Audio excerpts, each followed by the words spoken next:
Hello and welcome to Thinking Through Decision Making, keeping a grip on the emotional roller coaster when bladder cancer returns after BCG treatment.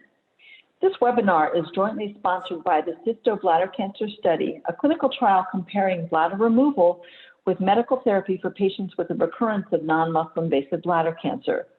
Cysto is led by Dr. John Gore of the University of Washington and Dr. Angela Smith at the University of North Carolina.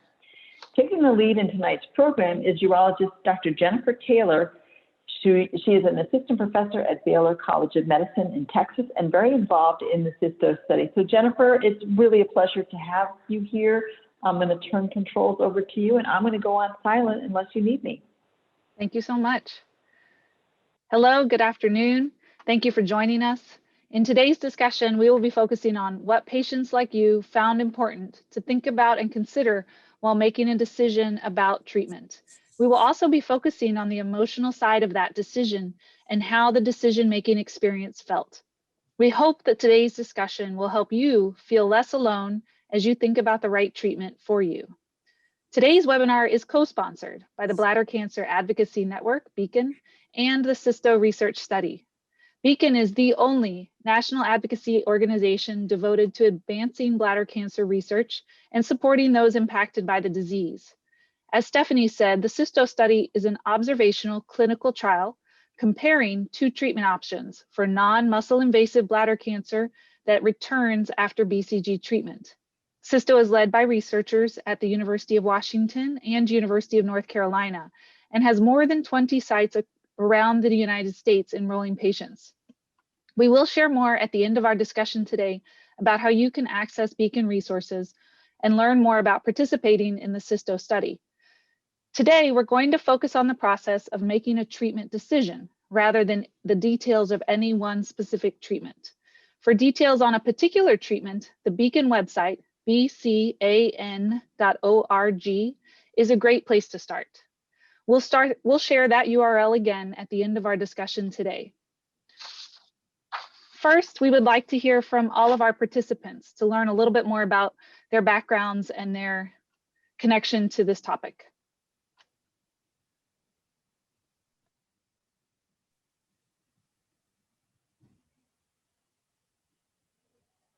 Hi, my name is Lori Roscoe. I'm a college professor of communication and a bladder cancer survivor. I was diagnosed in May of 2018 when I was 60 with T1 mixed grade non-muscle invasive bladder cancer. It was a complete shock to me. I had no known risk factors. Everybody assured me, of course, it wasn't cancer, and it was cancer. I had a TURB the next day, which was very fortunate in terms of my mental health. For the next 20 months, I had induction BCG and maintenance BCG with cystoscopies every 3 months and had, excuse me, no evidence of disease for 20 months. And was feeling pretty good about how things were going. In January of 2020, I had a recurrence.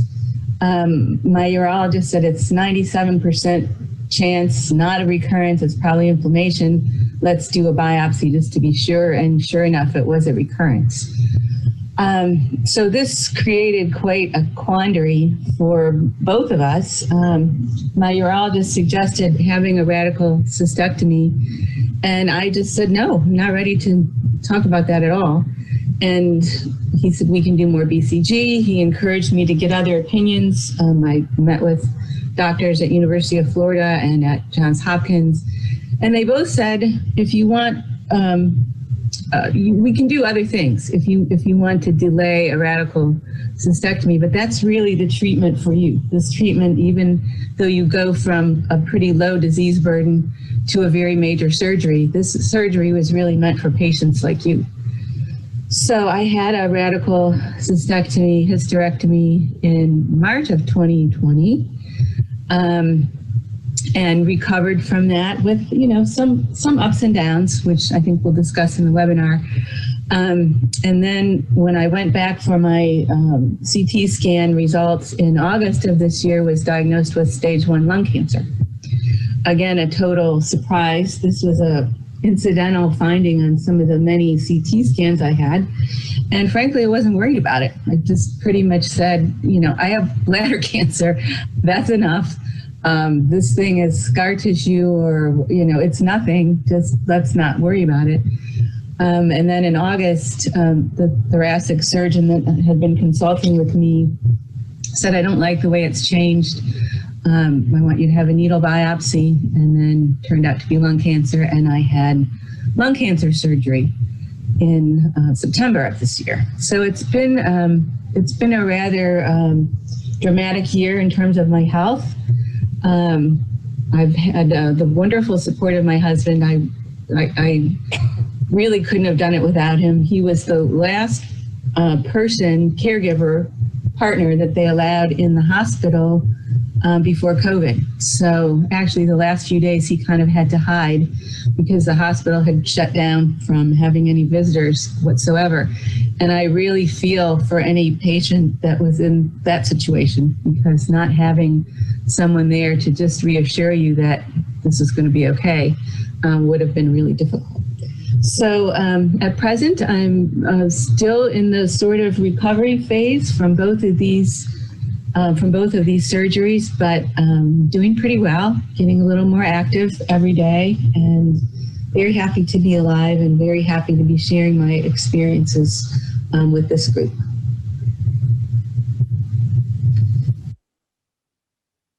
Oliver? Hi, my name is Sue Oliver, and I'm Rick's wife. I was and continue to be Rick's main support person throughout all the steps that he has gone through with his bladder cancer. Rick is now going to talk about his personal journey with bladder cancer. Hi again. I'm 62 years of age. My first indication of a medical issue was on the 7th of July in 2018 when I had blood in my urine that morning. Prior to that, I was a very healthy individual, having no issues with my health with the exception of high blood pressure. I was very fortunate to have such good health for such a long time. I went through the normal medical process when you first see blood in your urine. I went to the going to the urgent care first, and after being diagnosed there, they sent me to the hospital, and the initial diagnosis was a urinary tract infection. After that, I went to my primary care physician, and I was sent for CT scans. The first one was a CT scan without contrast, and then the next one was a CT scan with contrast. Both of them were negative. I then proceeded to go to a local urologist, and initially when I went there, he didn't know why I was there, which kind of was a surprise. But we made another appointment, and I came back, and I had my cystoscopy, and that was in September, in the beginning of September, and that's when I first found out I had cancer. A huge shock, and changed my life. So after that, we had scheduled to have a turbid to be able to stage the cancer and also see how bad it was. So I had my turbid in September, and when that happened, I was diagnosed with TA high grade. The course of action with being high grade was I was going to start BCG treatments. I started BCG treatments on the 1st of November, and I went through till the middle of December with my 6 BCG treatments. I went back 5 days later for another cystoscopy to take a look to see what was happening inside my bladder, and lo and behold, it was very red. So the urologist made the recommendation that I come back 6 weeks later to take another check. When I came back and did another check, at that point, my bladder was still red, and he scheduled another turbid. When he went and did the second turbid, it was really a biopsy, and he went in to check what the redness was. And again, I had papillary bladder cancer and CIS. At that point, the urologist, the scope of this was beyond the urologist's ability to treat. So I was sent to 3 different places, 3 different institutes to get second opinions. We went to those 3 places, And at that point, we decided that we were going to go with UNC. And the reason we went with UNC to make that decision was the doctor at UNC was very straightforward and pretty much laid out the whole process for us in a very clinical, but in a very professional manner, but in a very caring manner also. And as they did not get a deep enough sample, I had to have another turbine, number 3, to determine staging again. Once the staging was done there in April, I went back on April 14th, and at that point, it was determined that my cancer had increased in stage from TA to T1 high grade. Dr. Smith had already recommended that I have a radical cystectomy, as there was no clinical trials to do, and the cancer was growing very fast. So on May 14th, 2019, I had my radical cystectomy, and I had an iliac conduit installed. During that time, Dr. Smith had contacted me, and the pathology report came back from my RC. The good news was my lymph nodes were clear. My ureter on the left side of the cancer up in the throat of the bladder. And also I had found out I had prostate cancer, which we did not know about, but everything was okay there and the margins were clear. But then again, my cancer had gone again from a different stage, from T1 high grade to T2A high grade. At that point, I started going through CT scans, cytology, urine sampling, which has shown no evidence of disease. I've gone through 4 CT scans with no evidence of disease currently. Oh, my name is Doug Maclean, and I was first diagnosed with non-muscle invasive bladder cancer in January of 2016 at the age of 63. I have no knowledge of any other immediate family members who have had cancer. However, that said, I underwent successful prostate cancer surgery at the age of 54. I have been a lifelong competitive runner. I've run over 100 marathons, and still today I have a very active lifestyle and am involved in many outdoor sporting activities, all of which is to say that retaining my bladder has been a real priority. The first bladder cancer symptom I noticed was blood in my urine, and a subsequent biopsy in January of 2016 confirmed that I had cancer in situ, also known as CIS. I immediately started BCG installations and had cystoscopies in May and August of 2016, which still showed the CIS to be present. In the fall of 2016, I underwent a procedure called TURBT, which basically is a resectioning of my bladder, which removes any visible signs of cancer. I continued with my BCG installations following the surgery, and a cystoscopy in January of 2017 indicated I was cancer-free. So it took approximately a year, but through the surgery and the BCG, I was able to have no signs of cancer in my bladder. I continued with the BCG for another 18 months and remained cancer-free. However, a cystoscopy and biopsy in October of 2018 confirmed the reoccurrence of my BCG, of my CIS, or cancer in situ.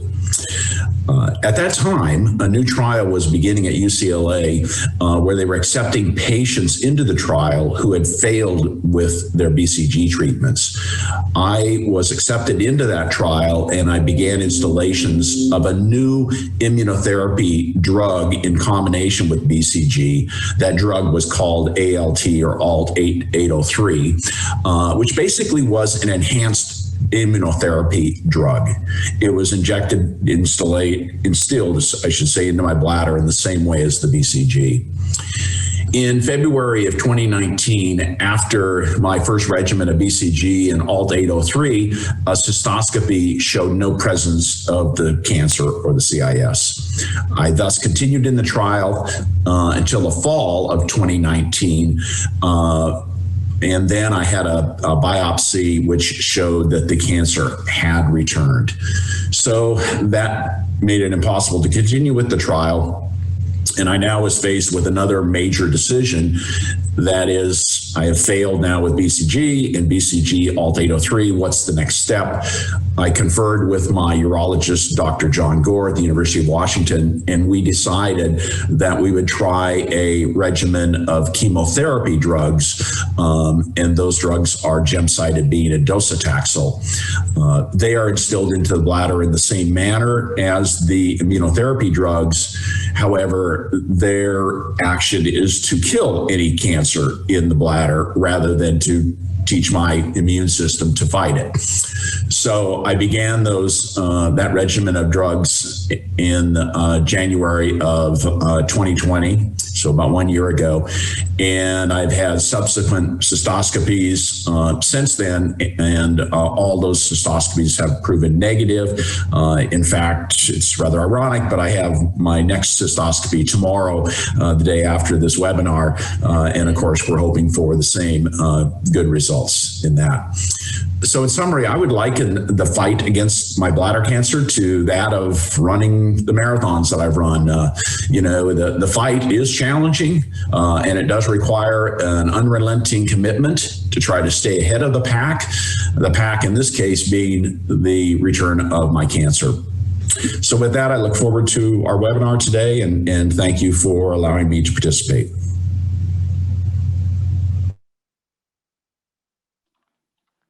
Thank you all so much for sharing each of your individual stories. And we're going to go through first some moderated discussion of your treatment course and decision making. So we'll talk first about the time of your diagnosis. So describe to us each of your emotional states when you were diagnosed with non-muscle invasive bladder cancer for which BCG did not work. I don't know what order you want to go in, Doctor, but this is Doug Maclean. I'm happy to. Please, Doug, yes.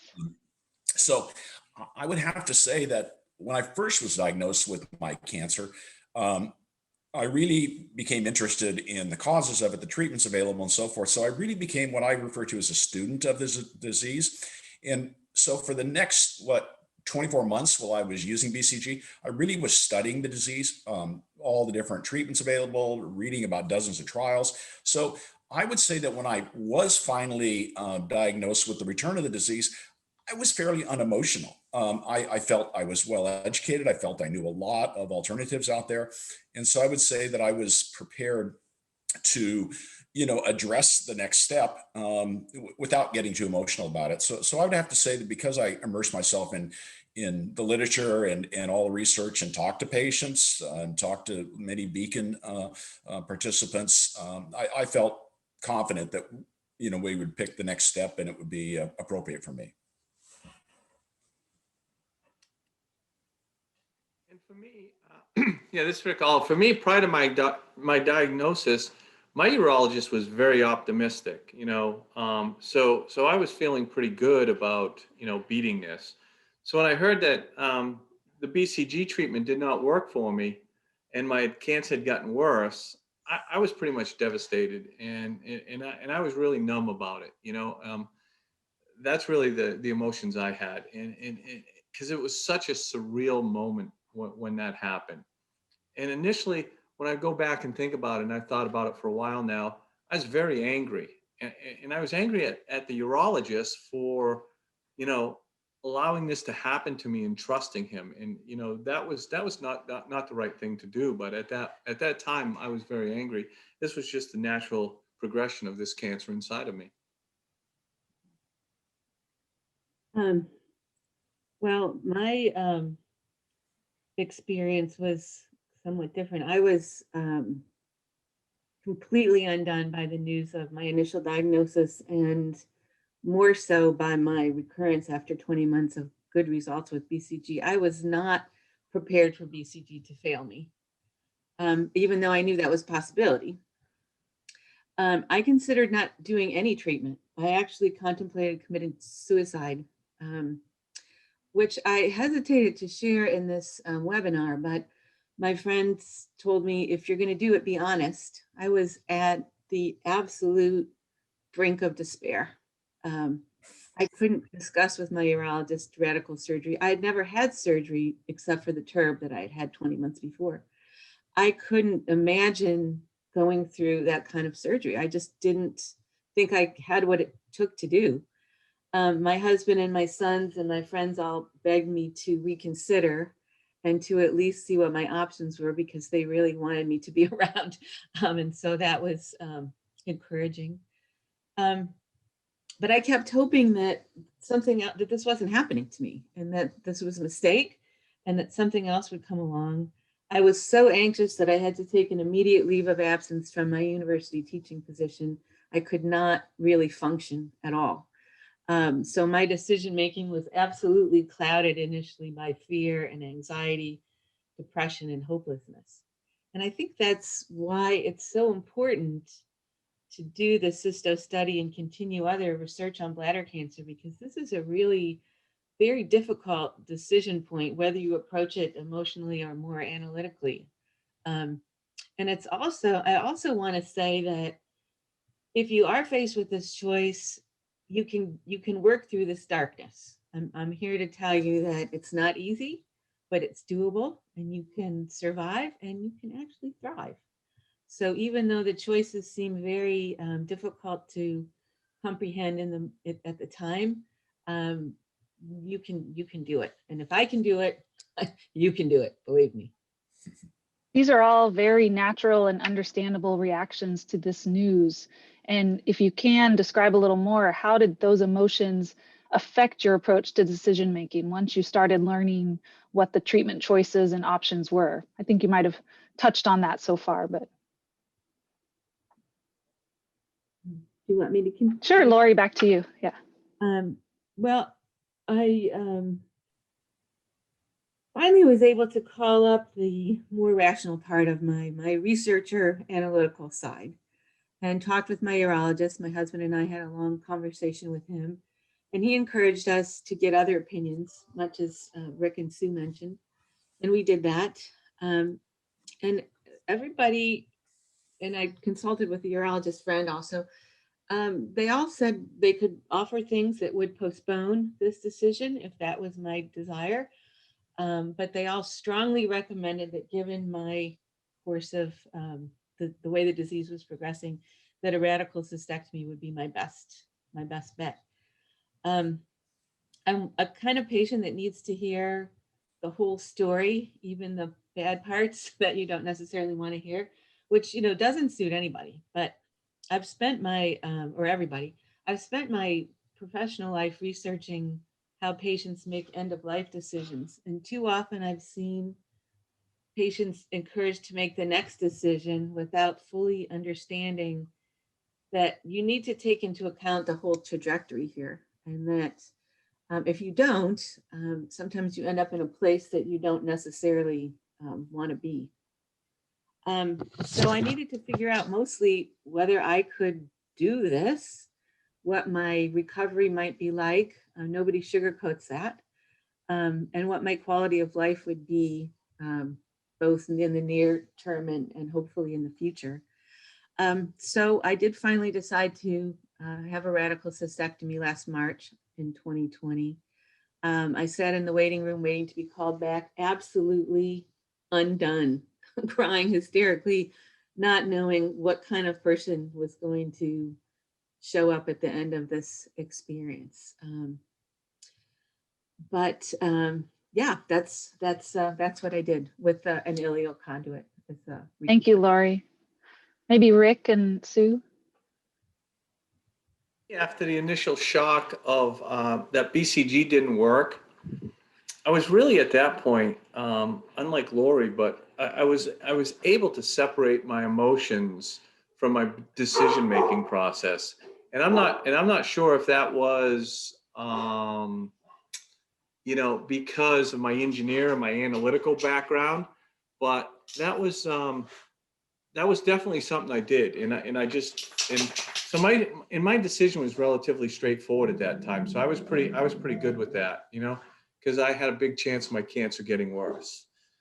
So it was really easy for me because I was relatively young and I wanted the best chance of survival.